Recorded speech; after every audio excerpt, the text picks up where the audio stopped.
Meninos e meninas, espero que esteja todo mundo bem para mais um início de ano letivo e nossa primeira aula de física da nossa segunda série aí. No primeiro momento, eu quero estar apresentando para vocês a composição de notas que vai ser nesse semestre e também a nossa ementa de conteúdo do primeiro bimestre que vamos estar trabalhando aí.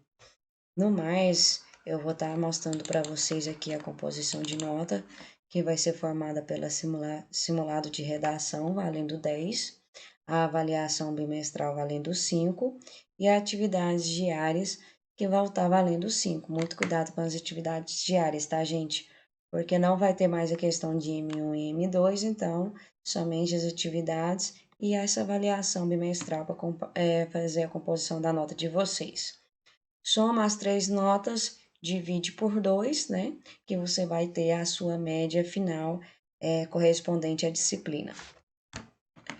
No mais, sabendo a nossa composição de notas, eu vou estar apresentando para vocês a ementa da disciplina, que no caso, o nosso primeiro conteúdo a ser estudado durante o primeiro bimestre vai ser a termometria. Isso vem de conceitos, definições, escalas termométricas e também fórmulas de cálculos de conversões escalares. Já vimos lá na primeira série velocidade escalar, vetorial, movimento cinético, movimento uniforme. Então, parte da mecânica cinética já vimos na primeira série. Agora vamos entrar então em outro componente curricular da física e outra propriedade dela, que seria então a termometria, que no intuito ela é uma parte, né, da termologia, que no caso a termologia é a parte da física responsável pelos conhecimentos estudados pelo calor, seja ele aquecimento, resfriamento. Então a gente vem estudando as transformações que acontecem a partir de aquecimento de um calor. Então, voltada para o estudo da temperatura, no caso a termometria, é estudo, né, dos termômetros e das escalas termométricas, ou seja, o objetivo da termometria nada mais é do que estudar a medição da temperatura, a partir dos nossos estudos e conhecimentos sobre o calor. Falando em calor, vamos lembrar o que significa o nosso calor, né? Calor nada mais é do que a energia térmica em trânsito motivada pela diferença da temperatura entre dois corpos. O calor é a energia térmica que passa de um corpo com maior temperatura para um corpo com menor temperatura. Então, quando a gente fala, nossa, eu tô com calor, essa frase, gente, estaria errada no conceito físico, porque o calor a gente não tá na gente, ele não reside o calor no nosso corpo. Ele é recebido, ele só tem calor quando ele é transmitido de um corpo, né, para o outro. Quando ele não é transmitido, ele está ali acumulado em um corpo ou em uma matéria, ele trata somente de uma energia térmica, né? Pode ser conosco mesmo, dentro da gente trata-se então de uma energia térmica corporal. Então, no caso, lembrando então que só é calor quando ela está em movimento ou em transição de um corpo para outro, ou seja, de uma temperatura maior para uma temperatura menor. Professora, como que seria isso, esse caso de uma transição de calor? Supondo, vou usar nós mesmos como exemplo, você chega perto de uma fogueira. Ela tá ali, né, abduzindo aí a sua temperatura e você começa então a absorver a temperatura daquela fogueira.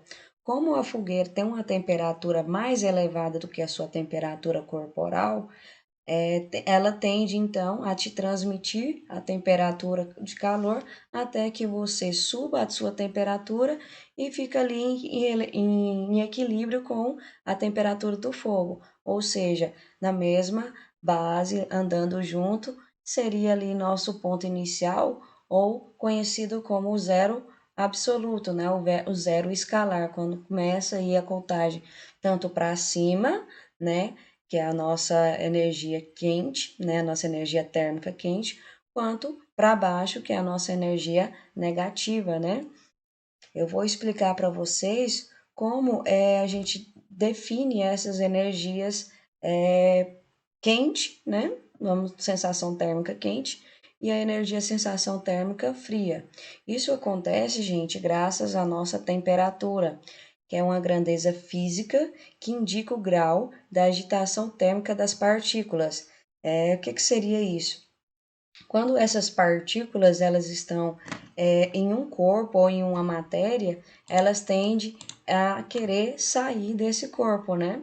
Então, com essa intuição de sair dessa partícula desse corpo, elas começam ali a agitar entre si, começam também a bater ali nas paredes, né, do corpo, voltar para o mesmo lugar, tendo até mesmo atrito ali entre elas.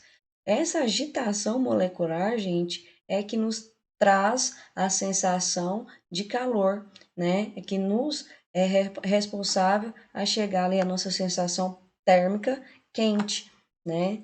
E quando essas partículas, essas agitações térmicas aqui estão em repouso, chamam elas assim, quando elas estão em temperamento calmo, elas tendem então a ser fria, porque elas estão em repouso. Então, o conceito da temperatura nada mais é do que essa, né, gente? Quando a agitação molecular dessas partículas estão altas, em constante movimento, elas tendem a gerar calor, né? Gerar aquela energia térmica com mais fluido, né? Com mais vigor, trazendo então, gerando então esse calor. Quando essas partículas estão calminhas, com agitação leve, né? Até mesmo sem atritos entre elas lá dentro, ela tende então a permanecer uma temperatura abaixo aí do nosso nível, trazendo então a sensação fria, né? No mais, galera, essa sensação térmica que a gente define como quente e frio, vem graças então à temperatura que conseguimos medir essa agitação térmica. Não seria possível, né, chegar em um corpo e já medir essa agitação diretamente. Precisaria desse conhecimento de saber que quando ela está em agitação produz calor e quando ela está em repouso, ela produz a sensação que hoje chamamos de frio. Então, tendo esse conceito ligado aí, galera, a gente tem as primeiras definições do que seria a termometria, que a partir do nosso conhecimento de calor, temperatura, termologia, conseguimos então compreender qual a necessidade da criação então do termômetro, né? Precisaria de um instrumento ali que conseguisse fazer essa medição em, quando eu estiver em contato com algum ambiente. Então, esse teste, gente, do primeiro termômetro lá, surgiu então do Galileu Galileia, né, que ele fez os primeiros testes com o aquecimento da água, tanto no aquecimento em ebulição, quando colocando ela para ferver, e ela em estado normal, aí com as suas partículas em repouso. Gente, um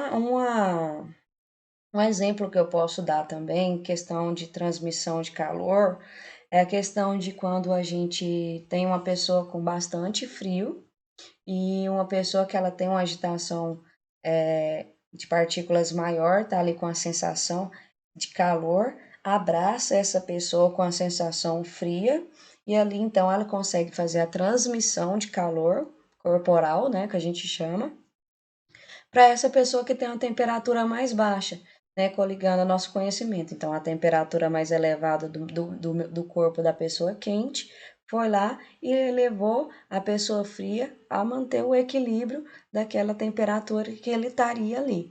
Professor, e se fosse ao contrário, a pessoa estivesse lá morrendo de frio e chegasse uma pessoa, né, com a sensação ali térmica, digamos, razoável, né, quente, e eu abraçasse ela com essa sensação fria. Basicamente, como as suas moléculas estão lá paradas, gerando cada vez mais a sensação de frio, ela tende até te dar uma sensação de endurecimento de corpo, né? Quando você está lá com muito frio, você sente, né, dificuldade